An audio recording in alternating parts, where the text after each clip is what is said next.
السلام عليكم ورحمة الله وبركاته المتتبعين القناة فيدالي تيفي. اليوم معلومة مهمة على مشروع تربية الأرانب وطريقة تربية الأرانب بالطريقة الصحيحة للحفاظ على صغار الأرانب اللي كيكونوا في عش بيت الولادة، ومن بعد ما كيخرجوا ياخذوا العلف ويبداو يشربوا الماء مع الأم ديالهم.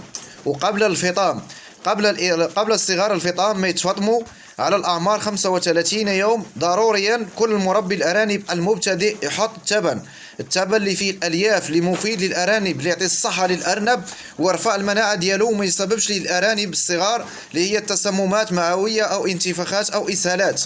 معلومة مهمة على هذا الفيديو غادي نشاركه مع أحبابي وإخوتي الكرام، لكل الناس المتتبعين القناة من كل الدول العربية.